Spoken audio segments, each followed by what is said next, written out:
name is Luke Hong. I'm from Montreal, Canada, and today I'll talk to you about the understanding and adaptation for other cultures in the mission field. The topics that I will cover and I'm responsible for are the following. And first, what is a cross-cultural mission and the relationship between culture and the gospel? And the other 2 points are based on my personal experience in Montreal, what kind of conflict and barriers I had, and how I tried to overcome these cultural barriers. And at the end, I want to make a small suggestion for UBF intercultural ministry. Cross-cultural mission, I believe, starts with the obeying Jesus' great commission on Matthew 28, verses 19 and 20. I'll read it for you. Therefore, go and make disciples of all nations, baptizing them in the name of the Father and of the Son and of the Holy Spirit, and teaching them to obey everything I have commanded you, and surely I am with you always to the very end of the age. In one word, mission means to go from one culture and nation to another culture and nation in order to proclaim the gospel. In this process, we need contextualization. For example, if we go to some other countries like Africa or Middle East or some other nations as missionaries today, then we cannot proclaim the gospel as we do in US or in Canada and in English and US American cultural frame or Canadian cultural frame.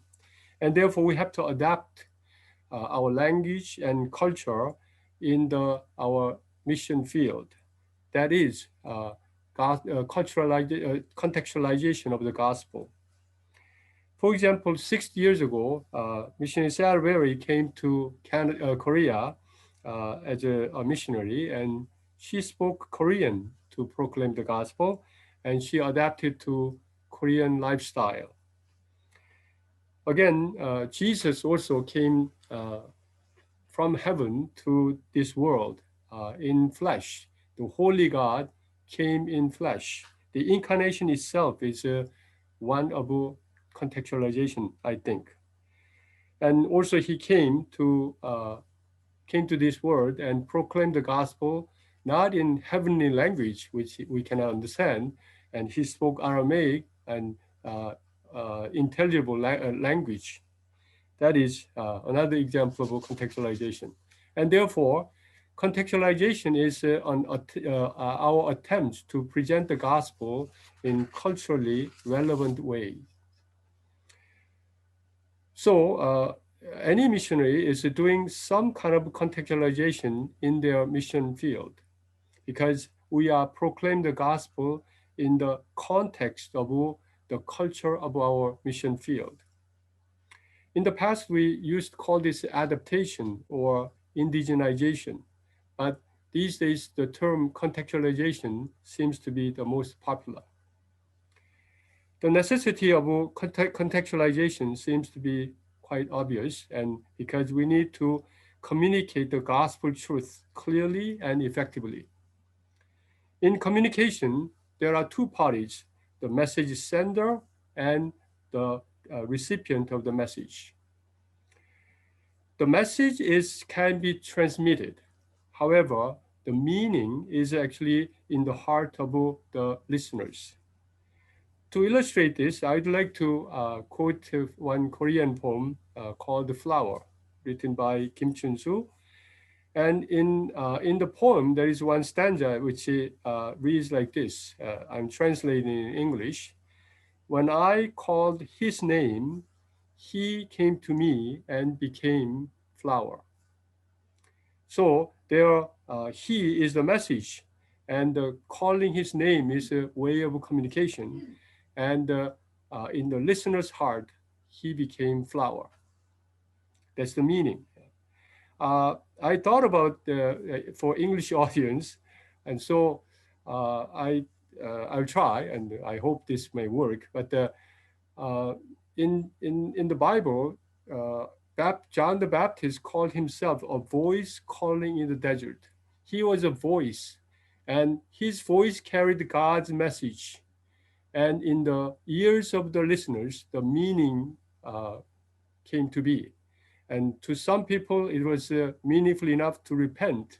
And to some people, they had to just reject it. Yeah. On the other hand, contextualization carries its own risk. So syncretism is one example. The word syncretism is when we add something to the gospel, cultural element. For example, in a church, sometimes we see cross and also American flag or their national flag, or uh, gospel plus prosperity message. Gospel is another example. And so often contextualization has this risk of diluting the gospel truth. And also there is a danger of over contextualization, become very secular. For example, we see sometimes in the church when we have worship or praise, sometimes it is very close to a rock concert. And that kind of resemblance is very dangerous. And so Paul Hibbert actually categorized into four different approaches of contextualization. One is no contextualization. This kind of approach is something like this. We don't need any understanding of culture. We just proclaim the gospel. Gospel is more than enough.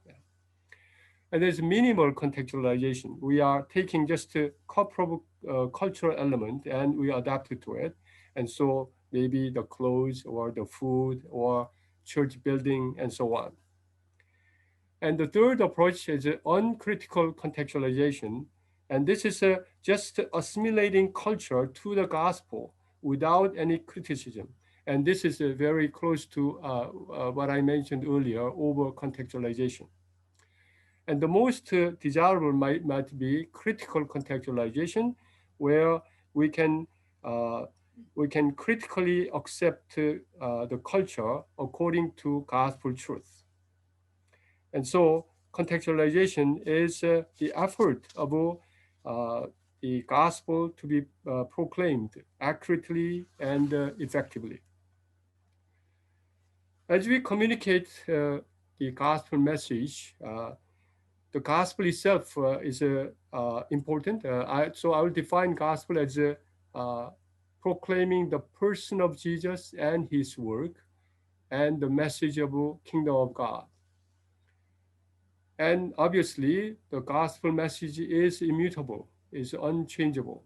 However, the method of proclaiming the gospel and the culture of the recipient is ever changing. In terms of culture, all people, both the messengers and the recipients are the product of a culture. I received the gospel in Korea, in Korean culture. And when I came to Canada, I have to bring this gospel to Canadian students who grew up in Canadian culture. So there is the barrier between me and the Canadian students, like Korean culture and Canadian culture. So there is a certain barrier there. However, in the contextualization of gospel, culture can be used as a critical tool for communication. And if we, so because we are called to witness to the gospel of Jesus.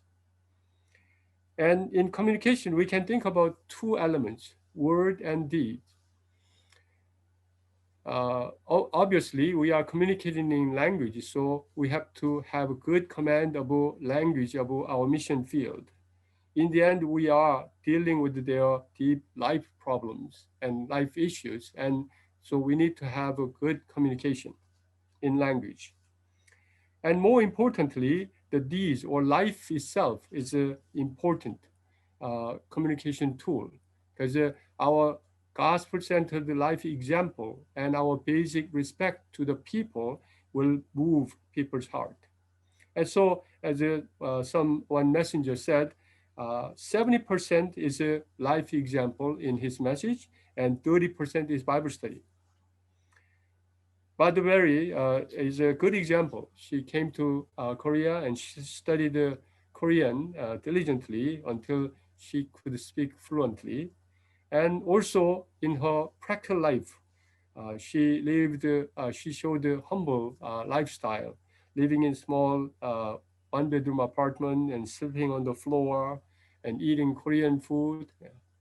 Later, I heard in Chicago that she didn't particularly like kimchi, but she adapted to it and enjoyed together. And students were deeply moved by her life of faith. And so we need to have a good understanding to have effective communication of the gospel and also good contextualization of the gospel. Then what is the culture? The word culture, as you know well, is coming from the root word cultivate. And so it is an artificial thing and men work with it. And it has a certain symbolical and artificial element. And this culture is quite a vast concept. It's very difficult to define clearly. However, we can try. And culture is a learned assumption or premise in in one community or one setting. And therefore, it is not logical and not rational. In the same cultural realm, things are accepted naturally, and you don't have to ask why we do certain things, why we eat certain food, why we wear certain way, and why do we behave certain way. For Korean people, respecting the aged people or elderly people is a natural thing, regardless of their status. And when I came to Quebec, people here, they were greeting, kissing on both cheeks. And it was very uncomfortable for me at first. But that was how they were actually greeting. I heard in some tribe in Southeast Asia, when you welcome guests, they would throw mud on their face.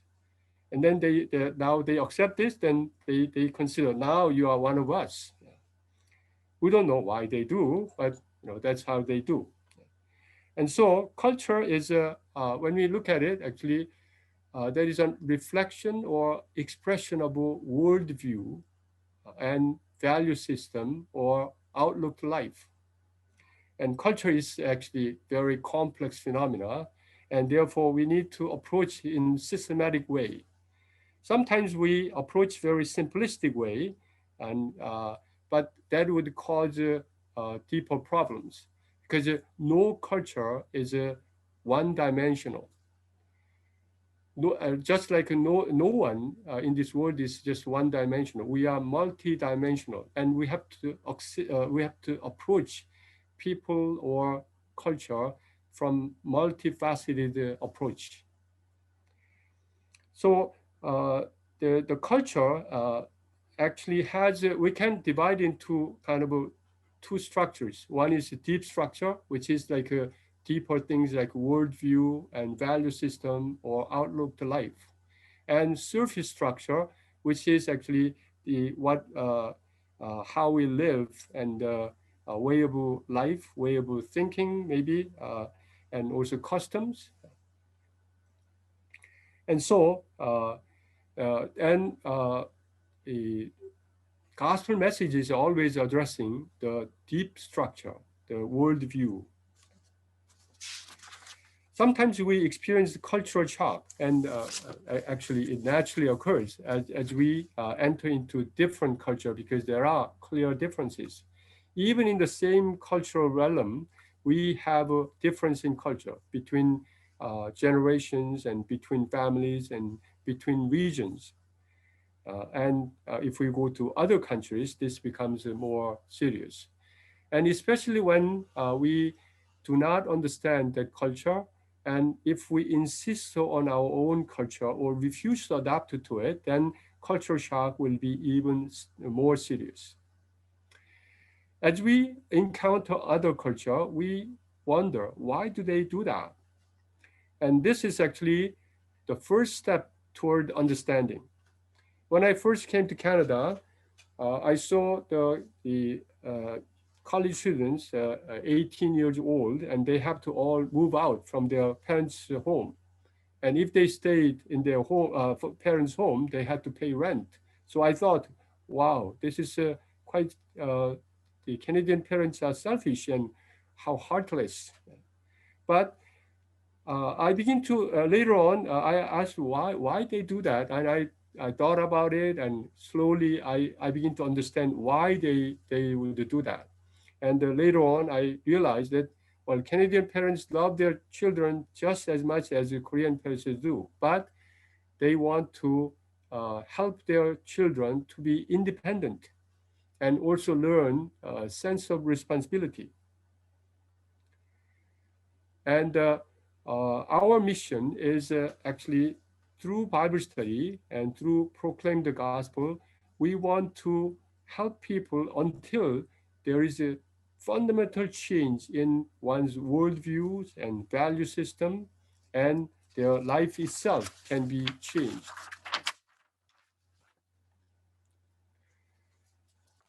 There are a couple of examples about biblical contextualization here.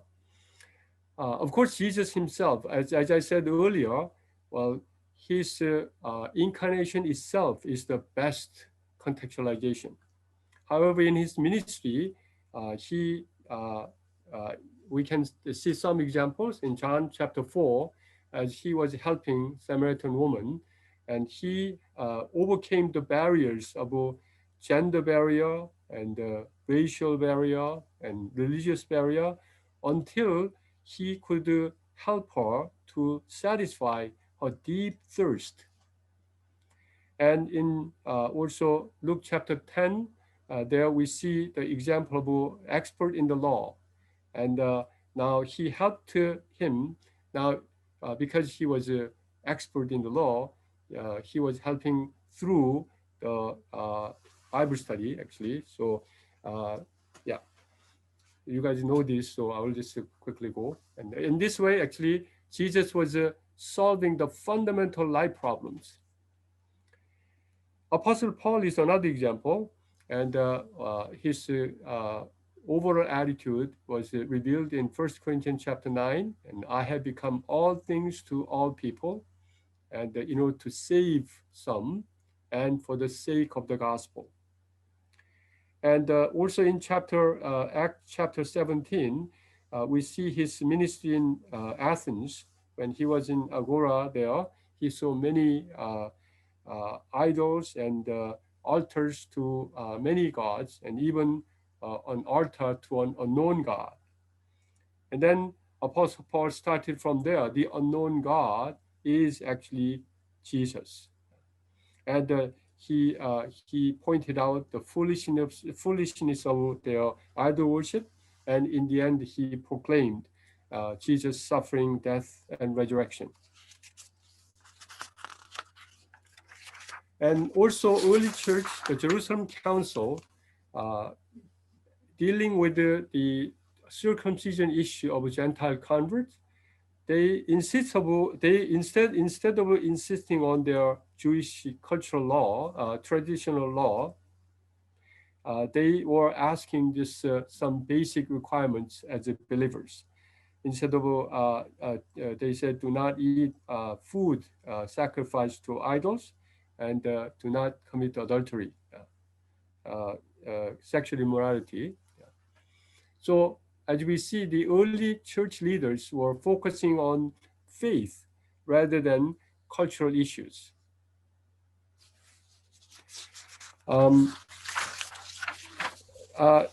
Actually, yeah, I had a chance to take some courses in Wheaton College 2019 and 20. And so actually my presentation is based on what I learned from there. I want to share what I learned through Wheaton course. This is my personal learning, so this might not apply for other people. But anyway, two things really came to me through this study. First is one of the professor in his lecture, he made this comment: onus is on us, on you, which is missionaries. And at that time, I thought actually the burden has to be half and half. Well, missionaries have 50% and the native people 50%. But this comment keep ringing in my ears, and throughout the course, I had to rethink. And in the end, I realized that that is really true, and it is actually I myself has the burden and responsibility. And Jesus' example, incarnation, and his humility, and all these things taught me that this is actually what I have to struggle throughout my lifetime. Another thing really was impressive to me was the case studies there. In the course, we had to analyze many case studies. My personal inclination is I just read a case and I have my understanding, and I would try to find my solution just from one dimension. However, in the course, we have to analyze one case from many different aspects. And this was repeating many times, and slowly I began to realize that no culture and no one person is simplistic. We have to really understand from many dimensions. And so I realized that I have to really grow in this area and to have a better understanding of a person and the culture. I want to share my experience in ministry. This is more testimonial, so I will read from what I prepared. So, okay. I have been serving the Canadian campus ministry for the past 35 years, 5 years in Winnipeg and 30 years in Montreal. As I look back the past 30 years, I can see that it was a continuous effort toward understanding Canadians and their culture.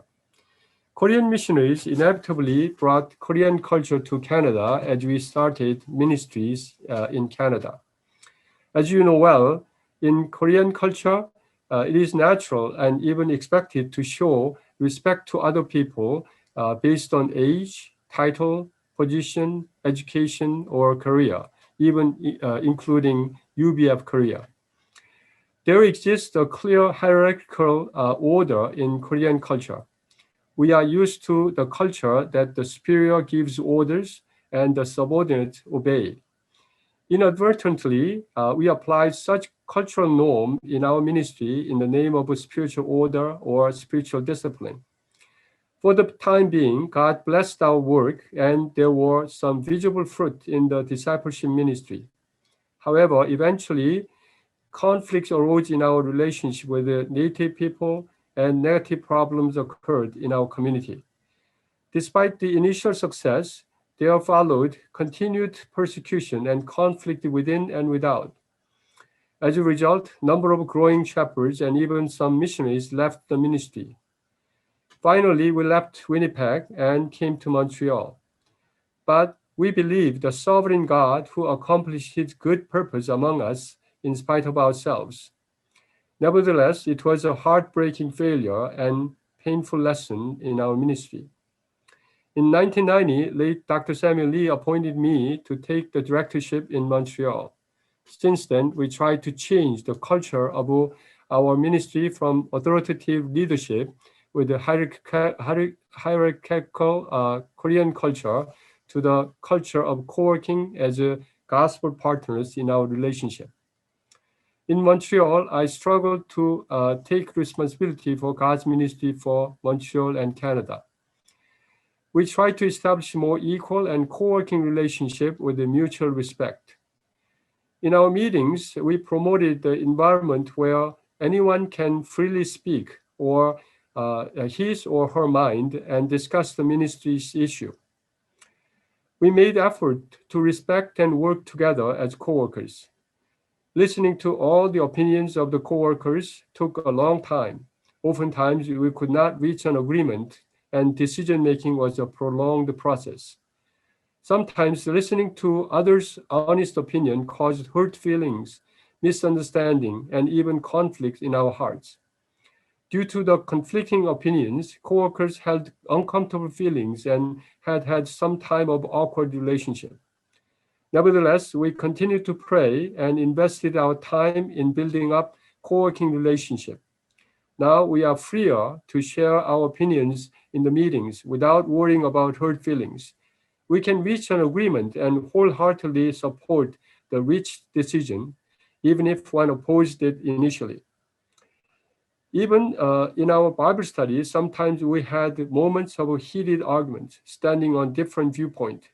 Sometimes one person stand on God's grace side and the other party God's truth side. But finally, agree to disagree. Language has always been a challenge in our missionary work. After preparing the Sunday message each week, I practiced with Canadian Shepherd, reading it over and over with him and correcting the pronunciation with the edited version. In this way, I could slowly make progress in my command of English.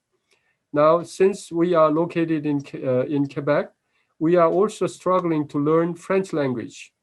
However, many of our missionaries challenged the French environment and found professional jobs, nurses, teacher, accounting jobs, etc. Bilingual environment in Quebec is still a great challenge to our coworkers. However, we are praying for the bilingual ministry having subtitles projected on the wall of either English or French, depending on the messenger. We are participating in the Francophone international conferences, co-working with other French-speaking nations. According to Canadian Shepherds, they want to be respected as partners of the gospel and co-workers of God's ministry. Of course, they respect our missionaries as mentors and Bible teachers. As they grow up, however, they do not want to be treated as subordinates, but as equals. For this, we decided to eliminate titles such as missionary, shepherd, sheep, doctor, etc., and just call each other by their names. Still, by habits, we often put the titles as we call some people. We learned that dropping the title did not mean less respect to people or diluting our identity as missionaries or shepherds. Through faithful Bible studies, discipleship training, common living, and participation in Sunday worship services, our Bible students were changed in their worldview, value system, and outlook to life. In God's time, they got married and built Christian homes and became trustworthy gospel partners. By the grace of God, we grew together as gospel partners and lifelong friends for the past 30-some years. They remained in God's ministry, working with Korean missionaries thick and thin, and became the faithful stewards, even when some Korean missionary co-workers left the ministry. I stepped down from the directorship in 2013. From 2014, Canadian Shepherds succeeded the leadership and have served the Montreal UBF Church. Presently, Canadian Shepherds serve as the pastor, elders, and Korean missionaries are supporting them as co-workers. We are composed of 6 Canadian Shepherds family and 4 Korean missionaries families. About 50 to 60 worshipers gather on Sunday, these days via Zoom. We are not a perfect ministry. We still have many issues to tackle with. We need to grow mature in many areas. Since Canadian leaders serve the ministry, in a sense, our missionaries' needs have not been met or cared for. This might be our new homework. Inevitably, we also encounter conflicts and problems. We collide against one another with issues of personal nature or of ministry nature. However, we are trying to solve such problems together, learning from one another. We built a conflict resolution process in our ministry. We make a conflict resolution committee when a problem arises. They are comprised with mature servants who can hear both sides' story and try to mediate. For the Canadian ministry, Mr. Henry Kim, the former Canadian coordinator, formed the Syzygus Committee to mediate and resolve conflict. Despite of our shortcomings, I would say the Montreal UBF Church has formed a relatively harmonious co-working relationship. We have a community spirit. After Sunday service, for example, we have lunch fellowship where the whole church participates. Even the children of many families join. Our co-workers' family take turns to prepare the lunch for the whole church. We are enjoying the cuisines from many different cultures: Italian, Indian, Korean, Mexican, Chinese, and Canadian, etc. By the grace of God, we are growing into a loving and culturally harmonized community of faith.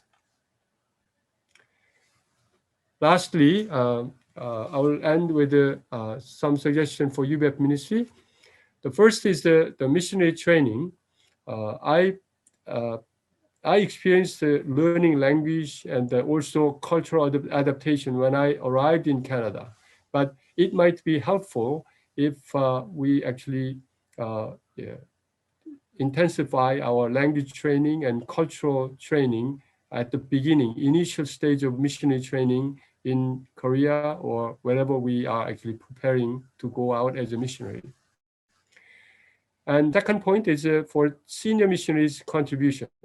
Of course, these days, silver missionary is a very important work, but the senior missionaries can actually contribute to UBF community by educating and training the next generation missionaries in terms of language and the culture of mission field. And lastly, we need sustained support for missionaries in the field and also checking on their accountability of their mission life and using systems of periodic evaluation, self-evaluation or headquarter level of evaluation. Thank you for listening.